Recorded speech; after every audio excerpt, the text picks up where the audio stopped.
So welcome to our April ProCritique session. I'm really glad that everybody's joining us tonight.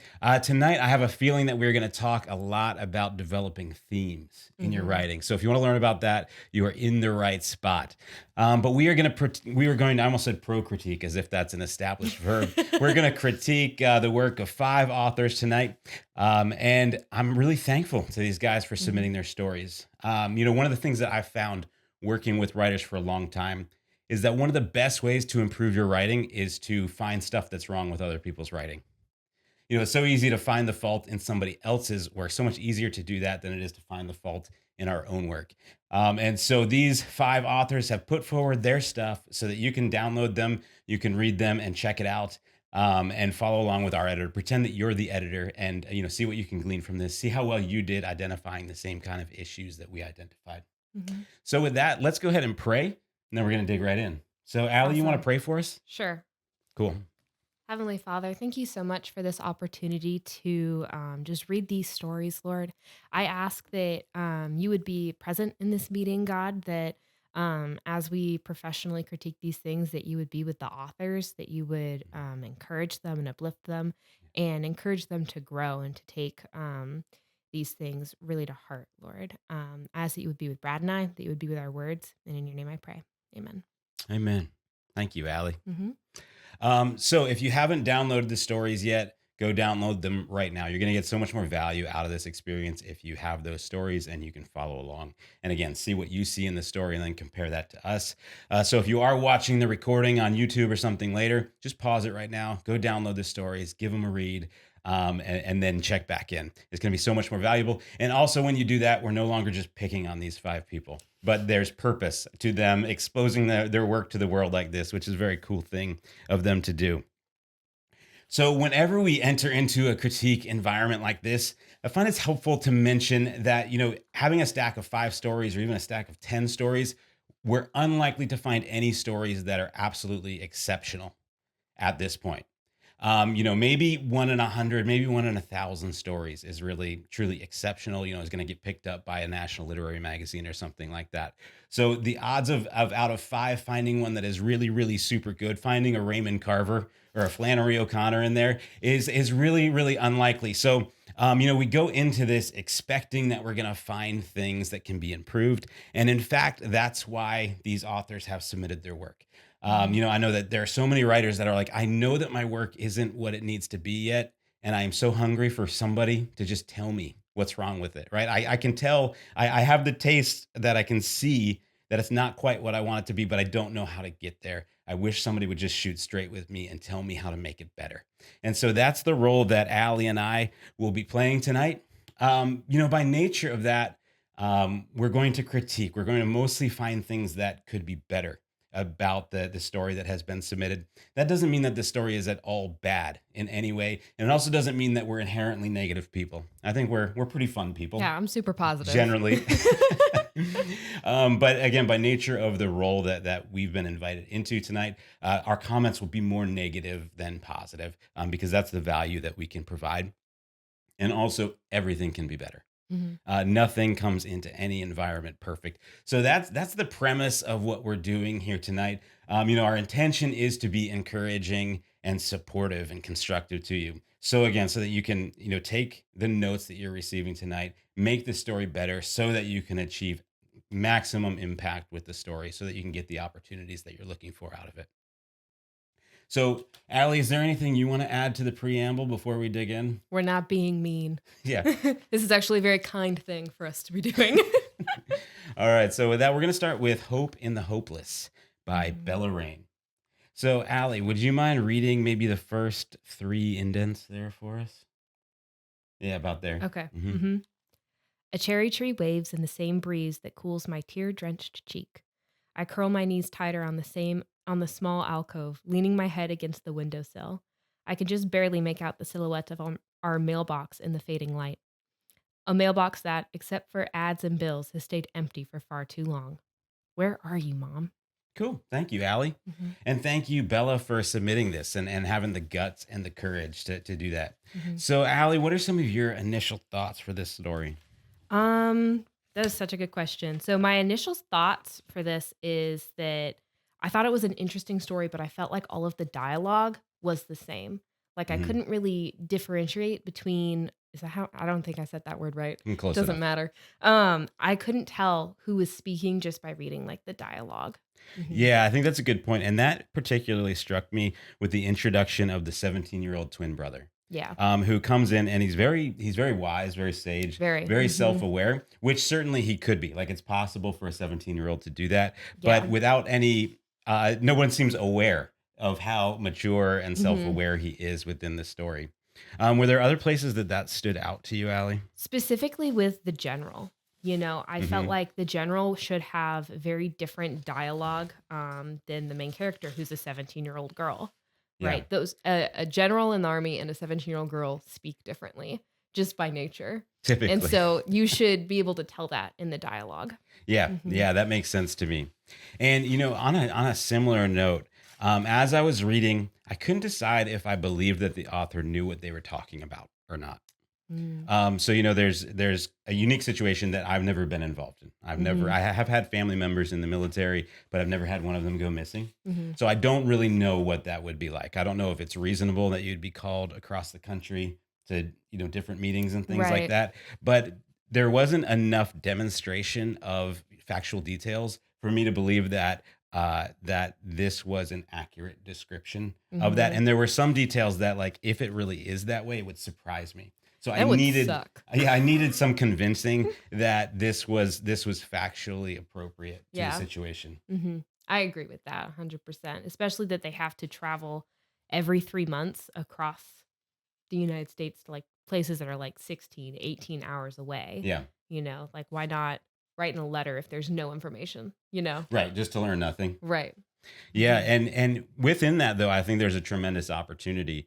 A lot of Mhm. popular stories that we see, whether it's books or TV shows, invite us into some subculture that we Mhm. don't typically have access to.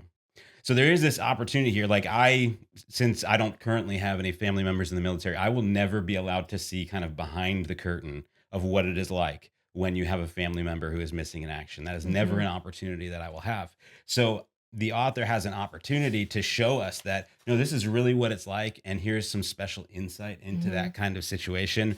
And if it can capture that reality and sell us on it, I think that this story has a lot of potential to be Absolutely. interesting to a lot of people in that way. Yeah, absolutely. I think that that theme of hopelessness is something that everybody can relate to, Yeah. right? And so I think it's like it's a good story to be telling, but I felt like through the story we didn't like it was you could tell it was about hopelessness, but we didn't like stay in the hopelessness part of it very long. Yeah. I think that's a good Mhm. point. And one of the things that I found was the story seemed like it was trying hard not to be preachy, Mhm. but not totally successful in that. And it almost felt like it's trying not to dwell on the hope too much, like not trying to Right. put too many Yeah. eggs in that basket. But by doing so, like you could kind of tell. I kind of Mhm. had a sense as I'm going through that the author's trying not to lay this on too thick, but Right. clearly that's what they want to talk about. And so I sort of wish that they would just go ahead and go for it and do it. Mhm. Absolutely. What's something else that you noticed in there, Allie? I loved the grandpa's, like, words, Hmm. but I really wish we could have had a moment where we could see a connection between the main character and the grandpa. Like, we know that they have this, like, connection, right? But it's kind of this, like, surface level, like, "Oh, yeah, it's my grandpa, he has these wise words," Hmm. and they lack impact for me because we don't have that, like, reliability to them. Yeah, yeah, I think that's good. And I found that in just a lot of the emotionalism in the story came Mhm, across kind of shallow to me. mhm. So the grandpa's a good example of that. You're right. Like he's not developed as a character, and it is a short story, so I don't want to put that burden on it necessarily. Like everything Right. has to be a developed scene. Obviously, you're trying to write a short story and not a Mhm. book, but at the same time, it's almost like a throwaway source rather Yeah. than like we really don't get a great sense of is the grandpa esteemed. how do Mhm. they feel about him? I mean, we get a general sense of respect and that he had these wise words, but even just a few more lines in there to develop that would Mhm. have helped me to understand more of the emotional energy of the Yeah. story. To me, it seemed like the grandpa and the brother served like the same purpose. And because Yeah. the grandpa wasn't present in the story, the brother came in with the grandpa's words, which can be unique in bring another element to the story. Mhm. But again, I think a couple more lines about like the grandpa and their relationship would have brought more depth to it. That's a really good point. The brother is kind of a mouthpiece for Hmm. grandpa. And just generally with the emotional content, I wanted it to bring me something new. Hmm. It basically brought me what I would expect from the situation of having your mother missing, and it basically resolved in the way that I anticipated it and hoped, honestly, that it would resolve. Hmm. But it didn't bring me very much like nuance or complexity or depth to the emotional value of the narrator. Like in that situation, I mean, the author has had more time to imagine it than I have, but like after 2 years, you're almost hoping for closure, right? Like you'd Yeah. almost hope that you just found out they were dead, Right. right? So you could move on, Right, you or know? or something, or I don't know, like, again, it's the author's piece, so I would just love to see, like, more contemplation on Hmm. the depth of those emotions and the conflicting emotions you'd feel in that situation, and to get a better sense of that, Yeah. and I think that that would bring a lot more value to the story. 100%. I would have loved to stay in that hopelessness. We're never going to get more information, Yeah, more. I feel like that would have added such a layer to the story. and when we know that it's gonna be the mom coming out Hmm. of the airplane, that got me in the feels, right? Yeah. And it got a little misty-eyed there. So you hit me there really, really well, Hmm. but most of why it hit me was because of my own what I'm bringing to the story, Hmm. and what I can imagine it would feel like if it was my mom or if it was my wife, and my kids that were Hmm. all going through this. That's mostly where that impact is coming through because I'm empathizing and bringing that. Hmm. But I think if you brought more of that emotional depth into the narrator, you really would have just like knocked me off my seat Hmm. right in that moment because it's kind of a free hit, right? Yeah. So hit Hmm. me hard, right? Like give me more in that moment there. Yeah. Or even just like stay longer in that moment of anticipation of like, it's the mom as she's like running towards her, Yeah. you know? And on Hmm. a similar note that sounds a little bit contrary to all that, but I don't think is some of the scenes I questioned their purpose. I Mm-hmm. questioned how much work they were doing to move the story forward. For instance, on page 3, after the 3 months later section break, we have this scene that's kind of just her getting ready, and she kind of takes a long time. Hmm. And right now, it's not doing enough work to motivate the story. I'd much rather, like I always look at a story as like it has to have enough legs to support the weight. So like 1,000 word story, it can just be like cute or funny, and it doesn't have to go deep for me because it took me 5 or 10 minutes to read it, Right. and so I haven't invested a lot, so I don't need a lot back. The longer a story is, the more I invest in reading it, and the more I need to get out of it at Hmm. the end. So like where it is now, I'd much rather just like cut that scene entirely and just get me to the next plot point. To move me towards the Hmm. reconciliation that I know is coming. However, I can see why you included them. If we are developing that emotional depth and we're bringing the complexity of the character to the page, a scene like this could really do a lot of good. You could really show Hmm. me a lot of that character and a lot of their motivations, a lot of their hangups and things like that. Problem is that right now it's really not. It's basically this surface level kind of sequence of events and a little bit of dialogue, and so I'm not getting that depth that would make this scene justifiable and doing Hmm. enough work in the story. Mhm. Yeah, I can agree with that. I will say I appreciated the dialogue of the prayer in that scene, where Mhm. you could really get the sense that she didn't really pray very often, especially the ending where she's like, amen, like, I guess. Yeah. I thought that made me laugh out loud just a Okay. little bit. I Yeah. thought that was humorous. So I can see that bringing some value. But for the amount of words there versus how many words are in the prayer, um, I agree with what you're saying. Cool. Cool. And at this point, those are my big notes. I'm just gonna run Mhm. through and call out some little things. Did you have any little notes, Allie, like line by line type stuff that you want to call Yeah. out? On the very first page, I will say, I know we're supposed to be more critiquing, but this one line really stood out to me and it made me sit up in my chair where it says, "That is until the US Army slapped the label of missing in action on her." And I was like, "Oh, okay, I'm Yeah. invested Now we're now." getting Yeah, somewhere. now I'm in this story. Yeah, for sure. Mhm, The first couple lines, and as we said in the preamble, there's a lot of good in this mhm, story. There's a lot of potential here. So keep that in mind as we move forward. But the first couple lines were clunky for me. mhm, The cherry tree waves in the same breeze that cools my tear drenched cheek. For some reason, waves really tripped me up there as the word choice. I like at first I thought cherry tree was modifying waves. I don't know. It was just for some reason that was difficult for me to read. And then the next line, I curl my knees tighter on the small alcove. Curling knees tighter was difficult for me to imagine, mhm, and alcove didn't give me any frame of reference for where we are. mhm. I actually thought that we were on like the front porch stoop or something like that when I first read it, and then I find out later that we're in the bedroom. So I just realized we were in the bedroom in that okay, scene where did you think we were? on the front porch. That's interesting. That's interesting that we both went to the same place. And so some clarity and just smoothing those out. I like the idea of starting with the cherry tree waves in the same breeze that cools my tear drenched cheek is Mhm, very poetic. It's kind of an enticing line, but a little more clarity would have helped me. mhm, And then throughout we have some telling language. mhm, I'll just give some examples of that. Still on the first page, I dig my spoon into the ice cream carton again, the sweetness doing nothing to ease my worries. The sweetness doing nothing to ease my worries is telling language. So instead, I would prefer that you show me details of the scene that help me to understand the emotional value of the character Kinsley, I think, right? mhm, And of the scene itself. Another example, Hudson stands only a few feet away, his presence comforting. mhm, So his presence comforting is just explaining how she interprets him. It's just laying it right there on the page. Again, there I'd rather see you show me something so that then I can interpret the data and I can decide. Oh well, because of the way her facial expression changes or her body mhm, language changes or the way she describes her comforter, I get the impression of mhm. that she's comforted by his presence. That she doesn't find him antagonistic at all. And maybe I'll just give one more example of that. Um, or maybe I won't. Maybe that's sufficient. Okay, one more. On page 3 it says, "I pause in front of the door, gathering strength for the day ahead."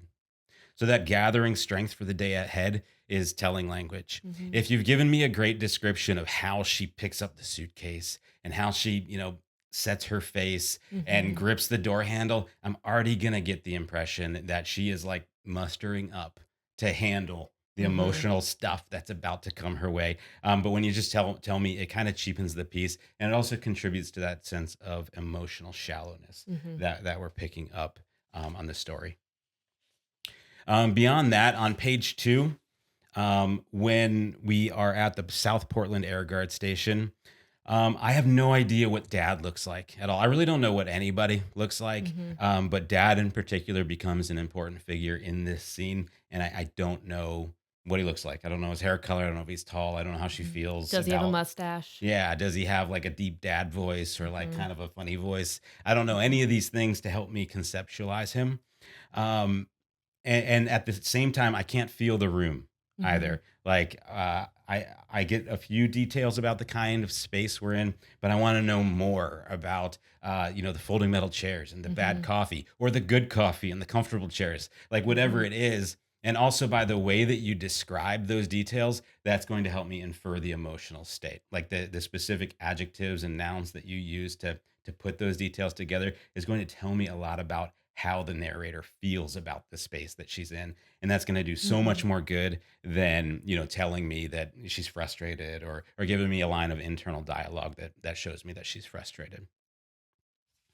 And then let's see, into at the end of page 3 and into page 4, we just have a lot of really on the nose kind of writing where the characters are very self-aware and they're just sort of like saying exactly how they feel, and it's just kind of like all out there on the page. mhm, So again, throughout there, I want more telling. I want the way things are described to give me more insight into the emotional mhm. energy of the Yeah. story. Mhm, Anything else from you, I think Allie? that covers it. All Yeah. right, cool. Well, let's end on a positive note. What was your favorite thing about this story? I really liked the beginning of the story. Like I said before, it really brought me in and it brought me in fast. There were emotional stakes, like very clearly laid out, like mom is gone. Yeah. And that is very compelling. Yeah, I love Hmm. that. And I think the biggest asset that I see is it's very close to giving me insight into a subculture. Like I Hmm. discussed earlier, into this place I don't belong. I don't ever get an invitation into this Hmm. place. And so I'd love to bring more depth and realism to that. So I feel like I really get a payoff for being invited into that. But it's like it's so close. It's Yeah. such a good opportunity, such a good idea for a story, and it's really Hmm. close to getting me into that space. Absolutely. Yeah. Cool. Hmm. And thank you, Bella, for sharing it Hmm. with us. You were very brave. And next, we're going to go to Mr. Greg O'Donnell. And his story is called Tirsha Departure. Um, Allie, I almost called you Greg. Yeah. Will you read the first paragraph for us there, Yeah. please? The dawn mist clung to the land like a veil, drifting in slow, winding curls over the ground as if reluctant to surrender to the coming day. The air was thick with the scent of damp earth and crushed grass, cool and weighty in the still morning. A hush lay over the landscape, unnatural in its quiet, as if even the birds and insects sensed the tension in the air. Awesome. It's hard to read in front of people, It is right? hard to read in front of It's like people. when somebody asks you to type things and they're watching and suddenly you can't type at all, right? Hmm. And did you know that when psychologists run experiments and they want to see how people react under pressure, one of the most common ways that they'll simulate pressure is just have someone observe. I feel that. They'll just put someone Hmm. else in the room and see how that Hmm. changes the nature of the experiment. I connect with that on a personal level. You did a great job, Thank though. you. And so, our note from Hmm. Greg here is that this is for sort of a new adult audience, 18 Hmm. to 35 years old, and it's sci fi fantasy. Hmm. All right. So, Allie, why don't you get us started? What do you think? Hmm. And Uh, this is a first chapter, right? yes, this is the first chapter of a Okay, novel, from cool. my understanding. Right off the bat, I thought it was a little hard to keep track of all the characters. There were a lot of interesting characters, but they were introduced very rapidly, and so I got them quite confused with each other, especially because the names were so unique. I had a hard time keeping them separate in my head. Yeah, I think Hmm. that's probably my biggest note as well. I Hmm. think here we probably have 600 words maybe, and here are the characters that are introduced: Uruk, Abzu, Drake, Gilgak, Rezka, uh, Rezka, I think. Rezka, Dubser, Nergalza, Amada, Pedre, and Kai. Hmm. And that's all just about in the first half of the piece here. So that's a lot. And, That's a and lot, as you can yeah. see, I'm not doing it on purpose, but I stumbled over the names some. Hmm. It's hard to get that into the information that quickly, and like you're saying, keep track Hmm. of everybody. So it felt like we had a lot of names introduced, but I don't feel like I know anybody in the story yet. Yeah. Like I haven't gone deep on anybody. And Hmm. then I also don't know who the central character is yet. Yeah, that I was don't my know big who my note too. protagonist is. I Hmm. certainly don't know what they want yet. Hmm. Um, yeah, I think that's a really good note. Yeah. I had no idea who I should be rooting for. We have this character that at the end is revealed to be betraying everybody that we've just been introduced to. And I don't know if I'm supposed to support her or not. Right. I kind of wanted to support her just a little bit. I thought she was cool. Yeah, but they were all cool. They were all very cool. They were all cool in their own way. Mhm. And some things that especially tripped me up though were in the second paragraph, we begin the sentence with Uruk stood at the edge of the clearing. And then the next sentence is the warrior priest's armor caught the dim morning light.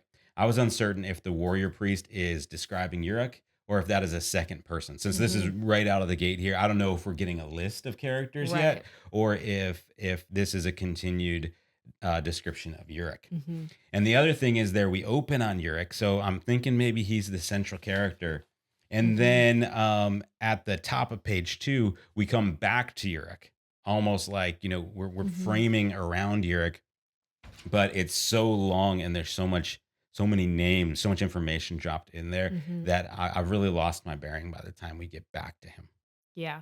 As we're reading this and like going over this, I realized that I got Gilgak and Uruk. I thought they were the same character. Okay, And so this makes a lot more sense now knowing that they're two different characters. yeah, for sure. Um I especially what you were saying where, you don't know if the warrior priest armor is yours. I found that happened a lot through the story where you would be describing something that I wasn't sure who it was actually for. An example of that is at the bottom of the page, um, when Reska is leaving. It says, "Then, without another word, she urged her horse forward, leaving him behind with a bemused grin." I wasn't sure if she had the bemused grin or if it was Okay. him. Yeah.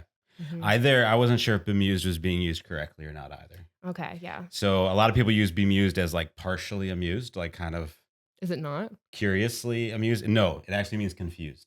Oh, And that's a common now I have a misconception. bemused grin. So, and it could be used either way, but it kind of felt more like it was like kind of like a smirky kind of Yeah, that's like what I a thought. partial amusement. But Mhm. yeah, that's common misuse of that word. But he could mean genuinely confused as well. I want to Mhm. give credit for that. Yeah. I really liked the opening. Mhm. As we were talking about like using adjectives and description to build thematic value, I felt like I was getting that out of the first paragraph there. Like, for Mhm. instance, like these are warriors. They seem to be going into some kind of conflict. And in the Mhm. beginning, winding curls over the ground as if reluctant to surrender to the coming day. So we Yeah. have that kind of like wartime language Mhm. being built in there. Crushed grass, cool Mhm. and weighty. And so all these words help me to develop that emotional sense of the story. Mhm. It did, for some reason, it did take me a minute to get into the voice there at the beginning, but Yeah. perhaps I'm just really tired, you know? Yeah, I mean, that's fair. Yeah. Did you experience that or were you able to settle right in? I found that sometimes I did have a little bit of difficulty, like, getting into the voice. I wasn't sure if, like, some sentences were too telling or if that was just the voice of the story, you know Yeah. what I mean? So, like, an example of that would be on the first page where it says, "Abzu nodded quickly, adjusting his grip, um, stepping through the mist with the silent authority of a man who expected obedience." Yeah. It's on that line where I couldn't tell if it was, like, voice or if it was telling. Yeah. Yeah. I feel Mhm. that. I feel that. One of the things I liked about the piece as well was there is this sense of imminent action. Mhm. Like, as we leave this, I assume it's the first chapter. We get the feeling that something is about to go down, Yeah. and so it does pull me into the story in that way and make me want to continue. And so, from like a story structure perspective, I think that this is a good choice. Mhm. But what I need in order to make it even better is to one. Oh, Greg just said it's actually the 18th chapter. Oh, okay. Okay. So that changes things a little bit. That So I'm does change assuming that things we a little know these bit. people. Yeah. However, I'm still going to maintain my note that it's a lot of people. It's a Mhm. lot of different touch points to really to to understand this story as I go through, even Yeah. if I've already been introduced to these people. Okay, but it makes me want to read the next chapter then, Mhm. Greg. Definitely. And thank you for clarifying that for us. And also, my other note, assuming it is a first chapter, so if anybody else is reading it as a first chapter, um, I want to know what universe that we're in. Yeah.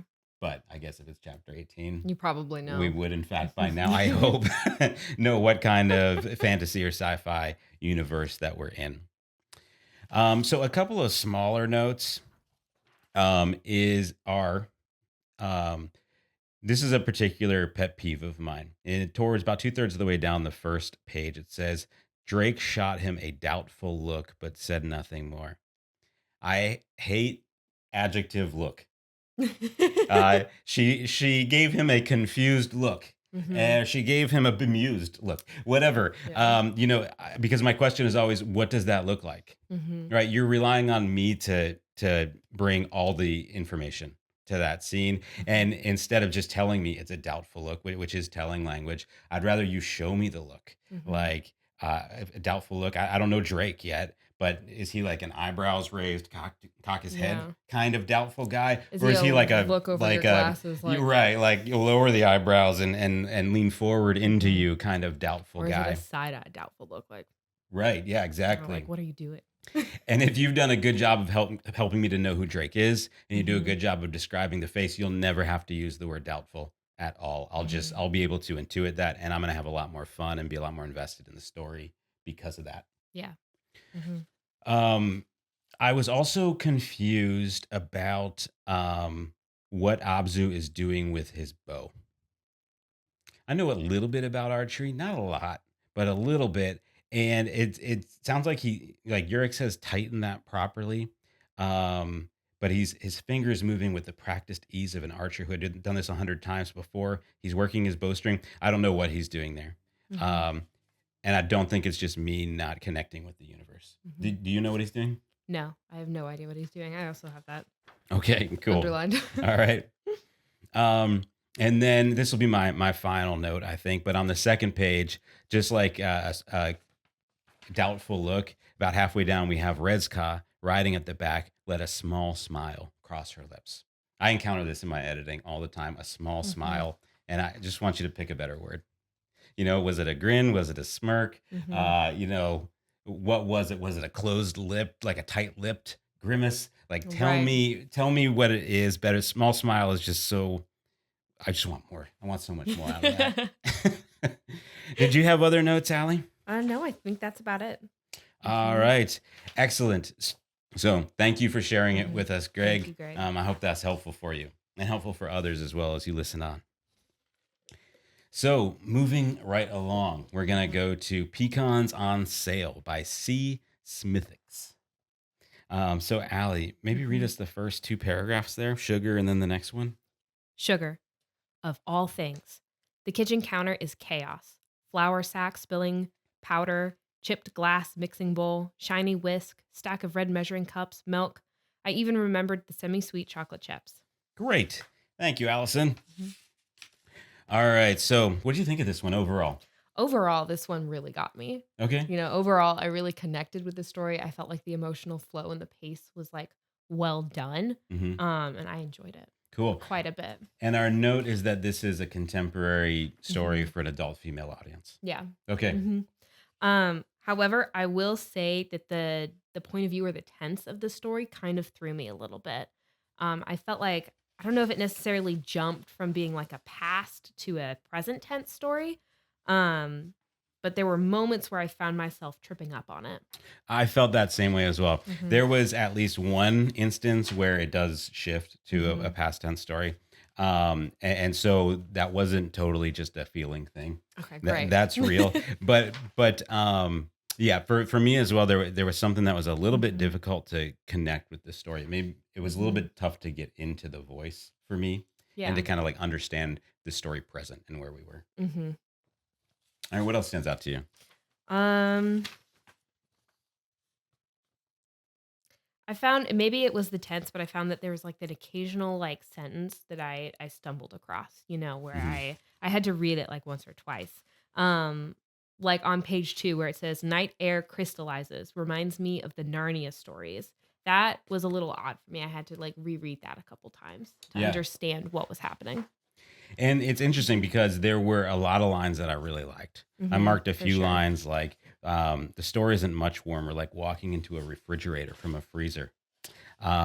Or he Mhm. reaches for the items, scans them at the speed of boredom. Mhm. I heave open the door, those bells crashing against the glass, a jarring sound that zigzags through the stillness. Like there were a lot of really Mhm. good lines in there, but then there were other lines that also tripped me up. Mhm. Some of them felt like the author was trying too hard to be poetic and insightful in the lines. Like an example being, "I gingerly sidestep ice patches sprinkled atop with large salt crystals." Mhm. Like I'd have to parse that out to figure out if that grammar is right, but it's not the way I would ever phrase anything or have heard somebody Yeah. phrase something. Mhm. And so there were a few. Let me see if I can find. Okay, here's another one. Tears turning frosty on bare cheeks, I scuttle through the narrow, snow walled path with my plastic bags, heavy with everything I never meant to buy and always wanted. Mhm. And in that line right there, it feels to me like the piece is trying so hard, and it doesn't need to Yeah. because it's already bringing a lot of really good value Mhm. to me, and that jars me out of the story. Reminds me that the author is trying to make me feel something Yeah. instead of just letting me feel something. What else stood out to you? Um I mean, like you said, there were a lot of, like, really cool lines. Hmm. This one made me laugh out loud in my office. But Cindy, mustering all her passive aggressive charm, had volunteered me to bring something to the office social tomorrow. Hmm. That I thought was hilarious. Yeah, Mhm. cool. My biggest note on this, I have two big notes. Like Ali said, overall, Mhm. I think that the story is delivering a lot. I think it's Mhm. on the right track. But there are several instances where I want more scene, Mhm. where I kind of feel like I'm floating along and I want to be anchored in there, sort of like we talked about with one of the earlier pieces. I want the descriptions of the spaces and the people to deliver more thematic and emotional value. I want that to be what informs my Mhm. emotional state more so than like a line that's really trying to leverage itself into the Yeah. story. And so I think that there were a lot of opportunities for that, including in the beginning. It's a really clever opening. It's sort of an atypical opening, and I really like that a lot about it. But there was just something about it that made it hard for me to settle into the story and know where I am. Like we start by talking about sugar, then we immediately were over at the office, and then we're back in the story present. Mhm. About to leave to get the stuff, and it's just a lot of movement right there for me. So I need the story to settle somewhere for just a minute. Let me catch Mhm. up. Let me figure out who I'm rooting for, who the character is, and then it can take me somewhere else. And by that same token, I do get a description of her clothing as she gets ready to leave, and Mhm. that's cool. But I would love to know more about her apartment. Yeah. That would tell me so much about her emotional state to know where she lives and how she feels about it. Like, is it a nice apartment, but she is going to complain about it and say it's too small or it's grimy or something? Or Mhm. is it a dumpy apartment, but to her, she's going to like prop it up as like this really nice Yeah. place? Like, Mhm. things like that are going to bring that complexity to her character and to the emotional value of the story, that will be really helpful. And so I would be looking for opportunities throughout the piece to develop more scene there. Mhm. Yeah. My second big area for improvement is the last line. So, I'll read the last paragraph. We sit there a moment, hundreds of miles apart, the knife edge pain raw as the day she died. But at least, I think, we're not alone. Which is a very cool line. Mhm. My problem is you didn't sell loneliness. Mm. Mhm. I wasn't getting loneliness thematically through the story. So while it's a very cool and it has a very poetic feel to that line, I like the line as a line. It's not a great, and it gives me some like goosebumps. Yeah. Allie calls it, what do you call it? Stop it. Chicken Chicken skin. skin. Chicken skin. I, I I get a little chicken skin when I read the line, but it doesn't really satisfy me because Mhm. again, that's not where we've been driving this whole time. Um, like the driving tone seems to be more about independence and like owning who you are to be Yeah. your own person. That's what I'm picking up on because like she's sort of uh out of spite won't make the southern dish, and then she conforms to it. Yeah. She's Mhm. inspired by her heritage, and I like that. And so that's what I'm mostly picking up on thematically through the story. So while it's a beautiful line, it didn't fit for me. Mhm. Yeah, I agree with that. It's not necessarily a note that I made. I got very wrapped up into this story. I am the target audience for this story though. Sure. But in retrospect, you saying that, like, I can totally see how there could be a more impactful line at the end. Mhm. Mhm. Cool. And I liked your use of zoetrope. I had to look that up. I had to be reminded what that was. When I saw it, I realized I'd seen it before, but great use there. Um, and then, but yeah, overall, I think that the story is it's a good story. It's got a lot of emotional impact. It's on the right track, but I think there's some opportunities to do more with it to really elevate it one more step. Mhm. Yeah, I agree. All right, excellent. Well, thank you, C. Smithix, for sharing your story with us. Awesome. Well, let's move on then to Phoenix Rebirth, which is by Tyler, right? Mhm. And Tyler's note is that this is a middle grade to YA high fantasy. So I guess Mhm. we're somewhere between like third and 10th grade, maybe Mhm. on this. Yeah. All right, Mhm. cool. So, Allie, you want to read us the first chapter of Phoenix The Rebirth, whole please? chapter? You want me to Yeah. read the whole Yep. chapter? Give it Wow. to us. All Give it to right, us. let's get into this. First paragraph, maybe. Okay, chapter 1. It was truly a sight to behold. A breakfast feast that undoubtedly surpassed any meal ever served on this table before. The thick wood surface was piled high with food. Stacks of pancakes towered overhead, their golden layers crisp at the edges yet fluffy within, topped with melting butter that seeped into the layers. Syrup cascaded over the edges in thick amber ribbons, filling the room with a warm, sugary aroma. The unmistakable scent of maple made the air feel sticky and sweet. Plates upon plates of crispy, curly bacon sat alongside others stacked with sausage links, piled in rows like logs waiting for the fire. Both exuded the rich scent of slow smoked meat, a fragrance that would make any carnivore's mouth water. All right. Mhm. Excellent. Thank Notice you, how I Allie. didn't trip up on any of the food descriptions because I love food so much. You did an excellent job. Thank You did you. an excellent job. Well, I want to start with some positive things on this one. Mhm. So I get Redwall vibes. I don't know if anybody read Redwall, but Yes. Brian Jacques or Jacques, I've never known how to pronounce his name. That book had a hold on me as a child. But he tells the stories about rodents in like a medieval fantasy setting, Mhm. and there's also a lot of food descriptions in Redwall, so I could see a relationship there, and I also got How to Train Your Dragon vibes. Yeah, You I know, totally got that. I have a feeling Mhm. that we're being set up for an unlikely hero who feels that he has something to contribute that society does not yet appreciate. But they will. They probably will. Mhm. And he had some kind of hiccup like qualities from Yeah. How to Train Your Dragon. And Mhm. so off the bat, like as a concept for the novel, I like it. Yeah. I think that there's connections to be made. It Mhm. has a lot of potential. Definitely, yeah.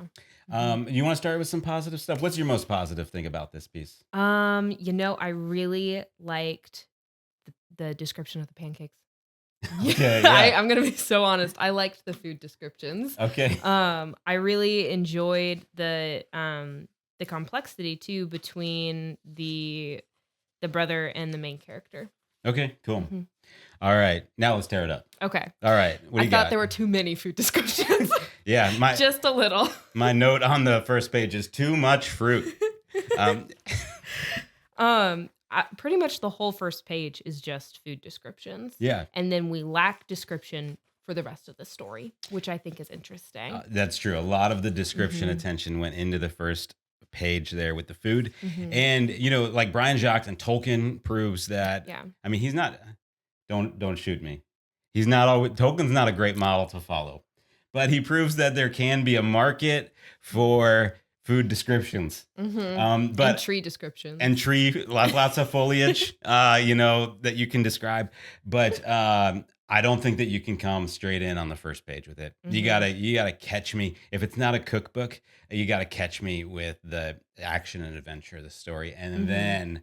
then I'll swallow, Mhm. for lack of a better word, some food descriptions at that Uh-huh. point. You see what Uh-huh. I did there? Yeah, that's funny. Yeah. I think especially for the audience, I don't know Hmm. of a middle grade to high school boy that would read a bunch of food descriptions necessarily. Yeah, I think that's a very Mhm. good note. Um, And well, before we move on, I think we could extend that note through the whole piece. mhm. Well, like I said, I truly think that as a story concept, there's a lot of potential here. I don't think this is the right first chapter. Mhm. Um, Not much happens in this first chapter.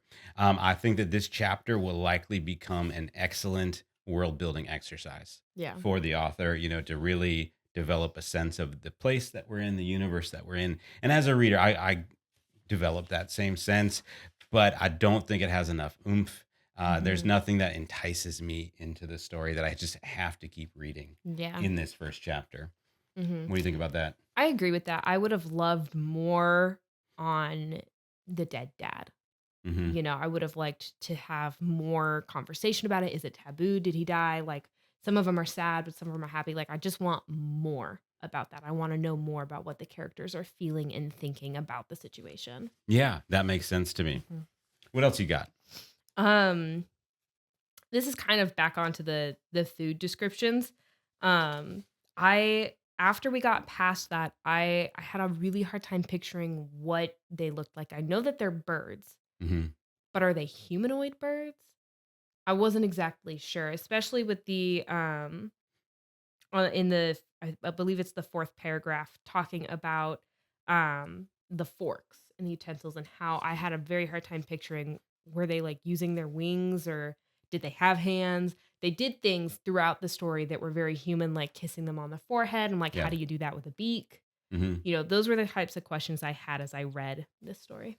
I think those are good questions. My impression was like the wing bends at the elbow and they've got a little hand there. Ew. Like I don't know. I don't know if that's accurate. That's what I got out of it. But Okay, I yeah. I agree Mhm.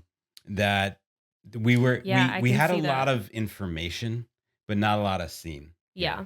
And that's my biggest note here. If you were to keep this as the first chapter, we get a lot of information, for instance, about like these names of fruits that I've never Mhm. heard of, which is cool. Spark root and Mhm. various things that make me think it's kind of maybe a volcanic place or something like that. But I really don't need any of that information yet. What I Mhm. need to know is like specifically what they look like and how they Mhm. fly, and not just because I've been given that information, but because I get to experience that Yeah. with them. I was surprised that I didn't get to see them eat, Right. because you liked the pancake description. I liked it, but I was confused at how the pancakes were piled high overhead, I think, or They're just stacks like, of pancakes towered overhead. oh, That like, makes are they sense. small? Yeah, like, are they small Mhm. people, or just they are really hungry? Like, they can Are really there a eat a lot of lot like pancakes? dinosaurs? Right. You're right. So, I had a lot of Mhm. questions like that, and so, like, just as an example, rather than describing all the food, I'd rather see them eat the food, because that's gonna Mhm. help me understand the mechanics of their bodies and things of that nature. Yeah, I could totally see that. Um, let's see, I was, a little bit disoriented by the point of view. Mhm. From the beginning, I'm sort of asking the question whose story this is, and I'm pretty sure it's Kaldar's story, Mhm. but we don't get to him until later on. We Mhm. do almost only get his internal point of view. We almost only get omniscience to him. That rule is broken a couple of times. Like at one point, we get on page 4, during the flight, Roland could see something was eating at his friend. So that requires omniscience to Roland, Mhm. to establish a line like that. We know how Roland is feeling, and so there are a few places where we violate that POV, but we mostly get Kaldar's internal thoughts and his feelings on the page. But because the story jumps around so much, I'm still sort of figuring it out when I get to the end of the chapter, who we're sticking with, and whose whose emotions are informing the narrative as we go. Yeah, I agree with that. Mhm. Anything else, Allie? I found a couple of the lines, a little difficult to understand. Mhm. Some things threw me, like in that beginning paragraph where it's talking about the bacon and the sausages piled high like logs waiting for the fire. That immediately made me think that the sausage was uncooked, Okay. which I don't know why. Maybe that was just me. Could be Mhm. just me. You're Um, allowed. okay. There were a couple other instances of this. Like awkward wording. You really get Mhm. into that in the second page. This is the third from the last paragraph, where it talks about the small stone fireplace on the opposite side of the room was also dark, not even any embers glowing inside this point. That was a little awkward for me. Sure. Hmm. Yeah, and I think that there are instances of that kind of thing throughout.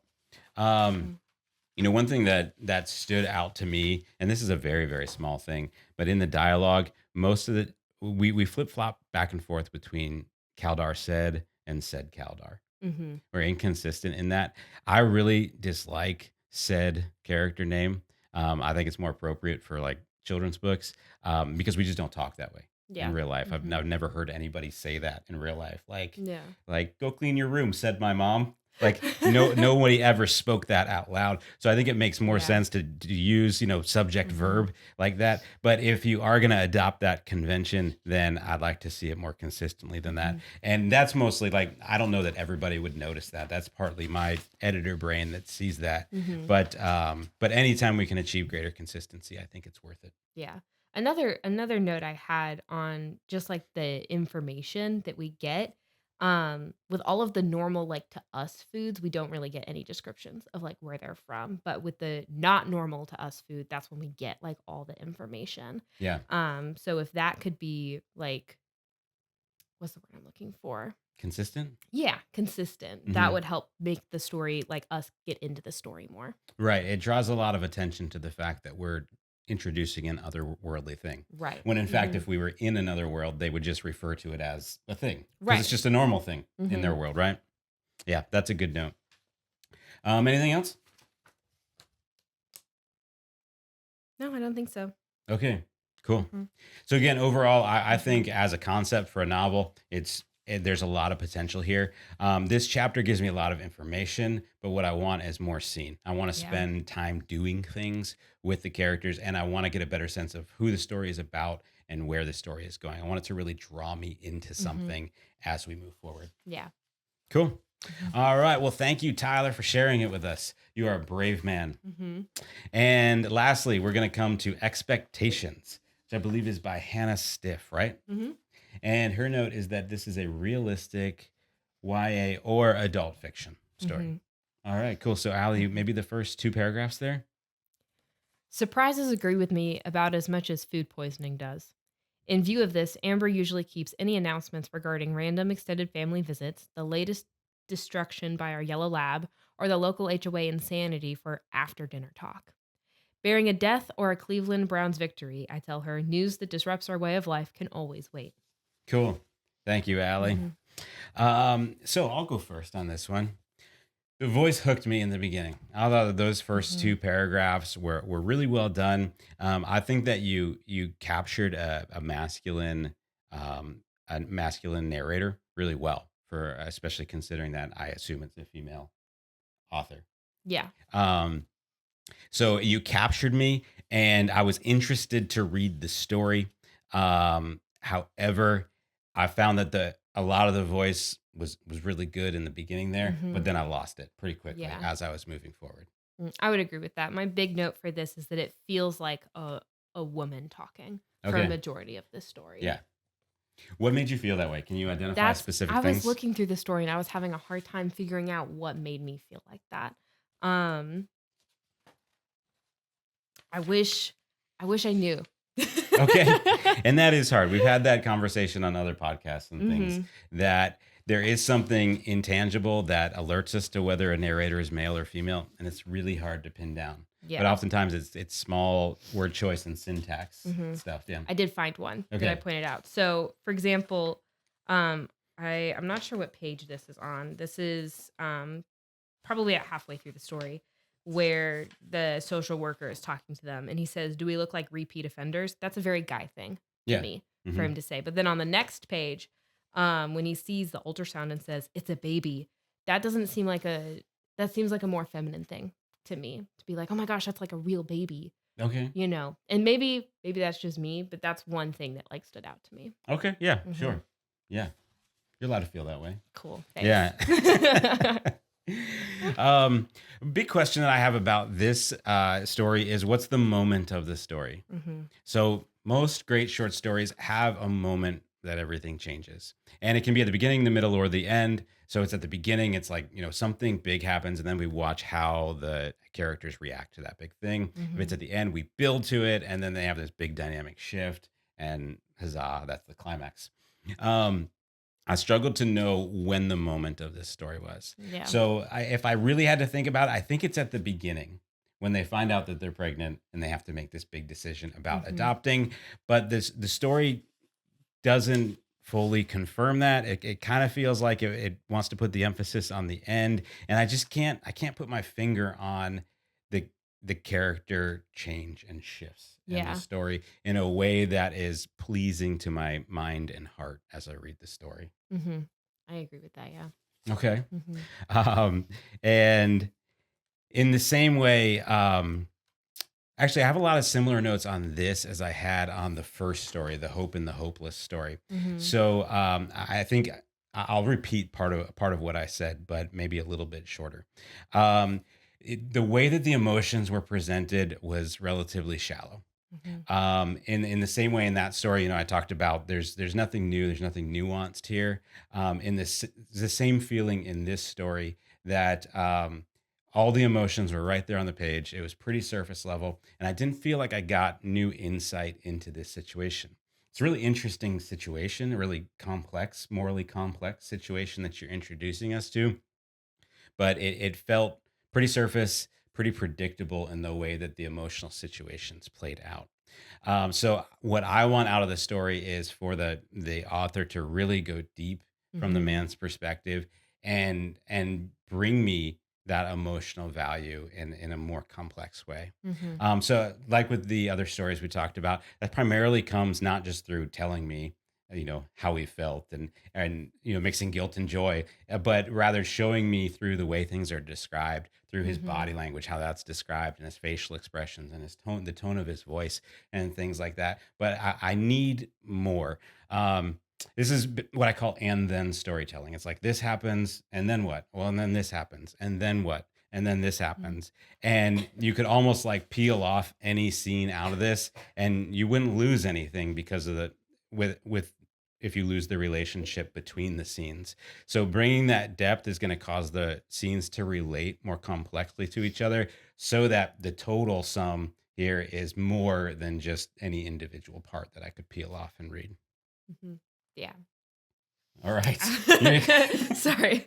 you got anything else for me on this one? Um, I did wanna say the moment where he gets home, um, at first I was a little confused, but then when she's on the ground crying and stuff, that was the first moment where I actually, like, felt something for the story, where I was Hmm. like, "Oh, no, this baby that they're having, that they are no longer adopting because of, is gone." Yeah. And that, to me, really, like, got me, but then it was very quickly resolved. Yeah. Mhm. And that's actually the resolution I was looking for, was that they Mhm. lose the baby and they've already given up the adoption. So Yeah. like because of their selfishness, Mhm. they end up with nothing. Which is Like a hard and sad story to yeah, tell, but that's a it would terrible be a thing to really do. intriguing, and that's the kinda short story that I would stand at my kitchen washing dishes and still think about. Exactly. Yeah. And that's going to Mhm. give me that like, oh boy. You're like, "Oh, that hurt." That's not good at all. It's going to make me Mhm. think a lot about it. Yeah. And so, just a few minor notes. It says that so page 2. Take your work boots off, and we can talk about it in the kitchen. I've got to heat up our casserole. And Amber interrupted quickly. So we have that Mhm. adverb quickly there. Mhm. Interrupted implies, that something is sudden. Mhm. So we really don't need quickly there at all. But also the placement of the dialogue tag doesn't lend itself to interruption. Mhm. So for instance, moving the dialogue tag to like take your work, take your see you can't read. You can't read it all. Take your work boots off. Amber interrupted. We can talk about it in the kitchen. Mhm. That makes it feel more like an interruption, right? If we move the Mhm. dialogue tag to reinforce that.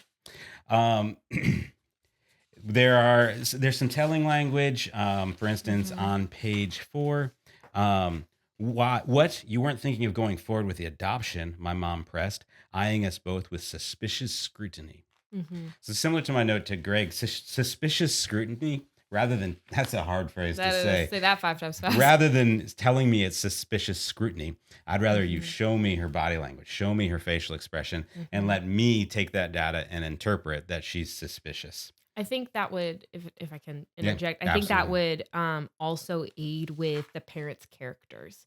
I found that the mom character specifically kind of just served this, like, flat-faced, like, negative role, and I wanted a little more complexity from them. Yeah, that makes sense.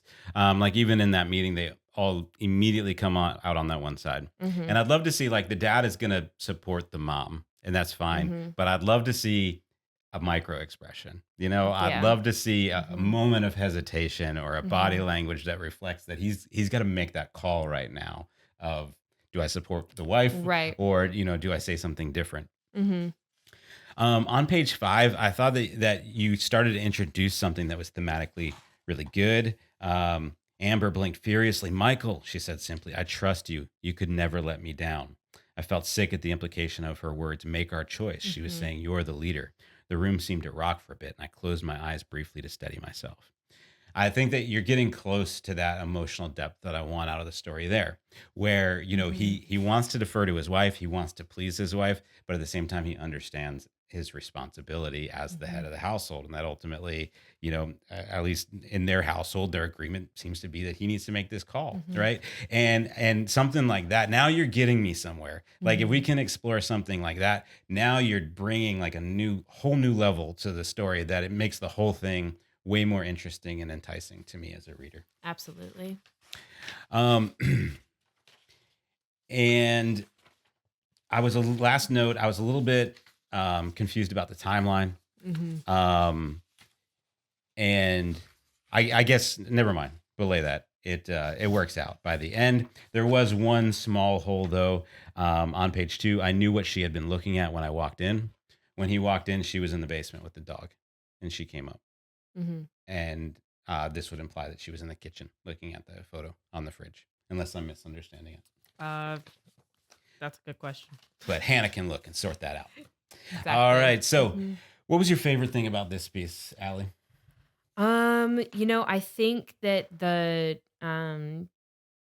that conflict of we have a child now and that's what we've been wanting, but we're also already in this adoption process. That was very moving for me. Yeah, And I have a history with my family. We've adopted so many. So that is already like a hot topic for me that sure. I'm interested in seeing this new perspective on. Yeah, Mhm. absolutely. I agree. I think that as a topic, there's a lot of potential. Mhm. It's an inherently complex topic, Mhm. and so I think as an idea, as like what did she say, realistic, like a Mhm. contemporary type story. There's so much potential there, and it's Mhm. close. It's moving in that direction. And Yeah. kind of like another note is we're coming into a situation that not a lot of people have personal experience with, right? Hmm. It's that inviting us into that situation that we aren't allowed into necessarily. Yeah, and at the same time, it's relatable. Mhm. Right, because though we can't see behind the curtain of how adoption works and things like that, it's relatable to have a good thing that disrupts another good thing and puts us in a Yeah. hard spot. We can all relate Mhm. to that on a human level. Definitely. All right, awesome. Well, thank you, Hannah, for sharing it with us. I appreciate you. And really, everybody who submitted deserves to be commended.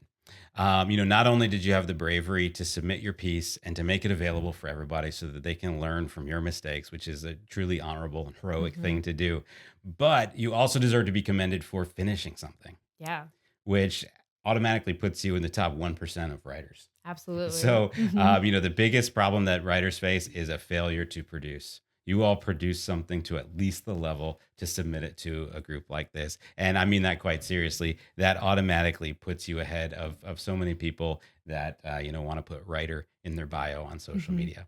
No offense to people that do that. We love you. We love you. You'll get there. You'll get there. Keep trying. But I commend you guys for that. Mhm. So a couple of quick notes before we end the meeting here. Our apprenticeship is now accepting applications. So if this level of feedback is helpful, it's pretty much what we do every day here, and we do it in a really encouraging and supportive environment. But if you want to get serious about improving your work, this really is the best way. And peer workshops are great; they can be really, really helpful. But having somebody that can not only give you that feedback but also teach you how to improve it is really the fastest way to get your work to that professional level, that exceptional level that is going to make you successful in the publishing marketplace. So if you're at all interested in that, you can find more information on the website writers.company. But check that out, and I encourage you, if you're curious, if it sounds interesting, apply. The application is not a commitment, but when you apply, we can start having a conversation. We can start praying about it together. And we share a goal that we want you to be in a great place. Mhm. If here at the company in Cambridge, Ohio isn't a good fit for you, we don't want you here because you're going to be unhappy and it won't be productive for you. And so when we start that conversation, it just allows us to start praying together, to ask the right questions so that we can determine together if this is the best path that God has for you, or if it would be better for you to pursue a different path that fits maybe your personality or your lifestyle better. So if you're curious at all, please take a few minutes and apply. We'd love to begin talking to you. Also, we have the spring challenge coming up in 3 weeks. This is a new thing that we're doing. Allie Mhm. really came up with this idea. Allie, could you share? Mhm. What is it?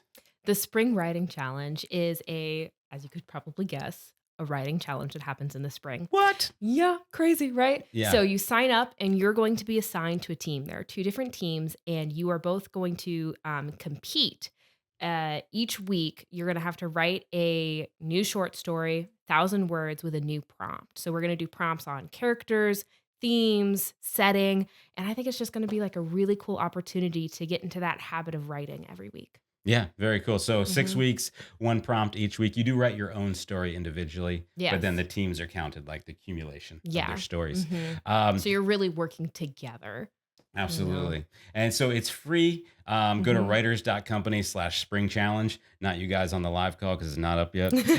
But you guys, by the time this hits YouTube, it will Yeah. be there. Mhm. But also, sign up for the newsletter to do that. It's a free opportunity. It's going to be a lot of Mhm. fun. And it's a great way to just keep your wheels turning and to Yeah. connect with other writers in a meaningful way. So we'd Mhm. love for you to be a part of that. So, with that, I would love to pray before we leave. For you guys that are on the Zoom call, you get the added bonus of if there is anything that you would like us to pray for. I would love to pray for that. And we've seen God do incredible things in Mhm. situations just like this one. So, I believe He can move between time and space over Zoom calls and things like that. So, if there's anything you'd like us to pray for, please drop that in the chat. So, let's pray. Lord God, I thank you so much for this group. God, I want to just ask for your special blessing over Greg and Bella and Tyler and C. Smithick, and which is a pen name. That's why I say it that way. And Hannah. God, I thank you for them. I thank you for their boldness, their just the courage and the audacity that they would have to put their work forward and to ask for that critique. God, I ask that you would bless them in that. I ask that you would that your grace would pour over them, that they would have such a special sense of your presence in their lives right now. Father, I pray that you would bless them with just incredible improvement in their craft, with incredible opportunities in their craft. And I thank you, Lord, that they are all in for this, that they're putting themselves out there in faith that you have a path and that you have opportunities for them. Thank you so much for that, God. Lord, I ask that you would bless everybody who's attended the meeting tonight. I thank you that you have a plan and a purpose for each one. I thank you, Lord, that we get to partner together to see you move in the American media. I thank you that you have better plans for our books and movies, and that we get to be a part of seeing that come to life. Lord, I pray that all of our conversation, all the ways that we engage with each other would bless and honor you. I thank you that you've been here with us, Lord, guiding and directing us. Thank you, Lord, that you're the mouthpiece and the filter between us and everybody who's attended, who will watch the recording. Thank you so much, God, for your presence in our lives. Amen. Amen. Awesome. Well, thank you so much again, everybody, for joining us. Thank you to you five. I'm not blowing smoke. I really do Mhm. appreciate you guys and think that you are very cool for putting your work out there and taking the hits so that everybody Mhm. can learn from you. There's so much good stuff in that stack, so much potential in there, as well as stuff to be improved. So thank you again. So our schedule is a little wonky right now because my wife just gave birth to our seventh kid. And so just everything's, thank you. It's been a little up in the air lately. We'll announce next meeting soon. We'd love to have you Mhm. guys come back or submit again. But make sure that you're subscribed to the company's newsletter at writers.company/subscribe so that you are in the loop for future stuff. So with that, thank you again Mhm. and bless you and happy writing. God bless.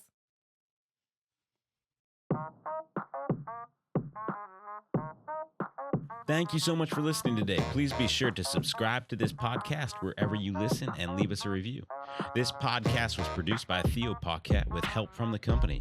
For help with your podcast, visit writers.company. We'd love to give you a hand.